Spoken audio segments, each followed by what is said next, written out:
না, এটা তো 1 মাসের ব্যাপার। প্রায় 1 মাস হচ্ছে আর কি। 1 মাসের মধ্যে তো সবচেয়ে বড় সাকসেস হচ্ছে যে যে কমিটমেন্টগুলো আমরা করেছিলাম আমাদের নির্বাচনের পূর্বে, তার মধ্যে ছিল আমাদের ফ্যামিলি কার্ড। সেই ফ্যামিলি কার্ডের যে পাইলট প্রজেক্ট, যেটা আমরা শুরু করে দিয়েছি অলরেডি।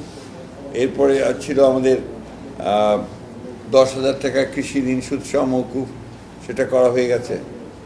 এরপরে আমাদের আছে খাল খনন, যেটা অলরেডি শুরু হয়ে গেছে গতকাল থেকে। সারা দেশেই শুরু হয়েছে খাল খনন কর্মসূচি। আগামী 1 বৈশাখে হতে হবে কৃষক কার্ড দেওয়া হবে।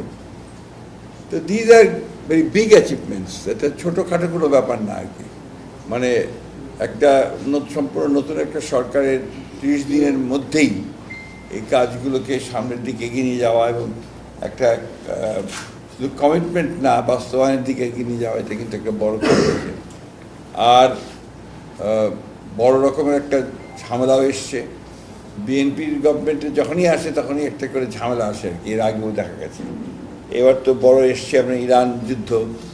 এই যুদ্ধের ফলে যে আপনার তেলের দাম বেড়ে গিয়ে তো একটা বড় রকমের সমস্যা তৈরি হয়েছে। বাট আল্লাহর হুকুমে এখন পর্যন্ত কিন্তু খুব বলা যেতে পারে যে যোগ্যতার সঙ্গে এই জিনিসগুলোকে মোকাবেলা করা গেছে। তেল নিয়ে কোনো রকম বড় রকমের কোনো স্ক্যান্ডাল তৈরি হয়নি এই বিষয়ে। তারপরে সবচেয়ে বড় একটা হয়েছে, এবার আপনার গার্মেন্টস ফ্যাক্টরিগুলোতে আপনার বেতন না দেওয়ার ঝামেলা নিয়ে যেসব ঝামেলা হয়, সেই সমস্ত ঝামেলা কিন্তু এবার হয়নি, কারণ আগাম ব্যবস্থা নেওয়া হয়েছিল সবগুলোতে। আজকে একটা দুর্ঘটনা ঘটেছে, সেটা সম্পূর্ণ দুর্ঘটনাই। সেটা হচ্ছে আপনার রেলওয়েতে সান্তাহারে একটা ট্রেন অ্যাক্সিডেন্ট হয়েছে, যাতে করে 3 জন আপনার আহত হয়েছেন, যেটা আপনার লাইনচ্যুত হয়েছে। তো এটাও বোধহয় কয়েক ঘন্টা লাগবে না, আর খুব দ্রুতই এটাকে সামলে উঠতে পারবে আর কি। তো আমি ওভারঅল জিনিসটাকে এখন সাকসেসই দেখছি, এবং আমি মনে করি যে আমাদের যেটা মূল কাজগুলো আর কি, এর মধ্যে পার্লামেন্ট শুরু হয়ে গেছে। পার্লামেন্টেও আপনার খুব চমৎকারভাবে প্রথম দিন শেষ হয়েছে, পরের দিনও শুরু হয়েছে।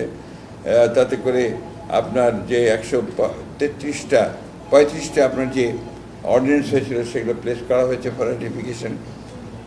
কমিটিগুলো করা হয়েছে পার্লামেন্টের কাজ অনুযায়ী।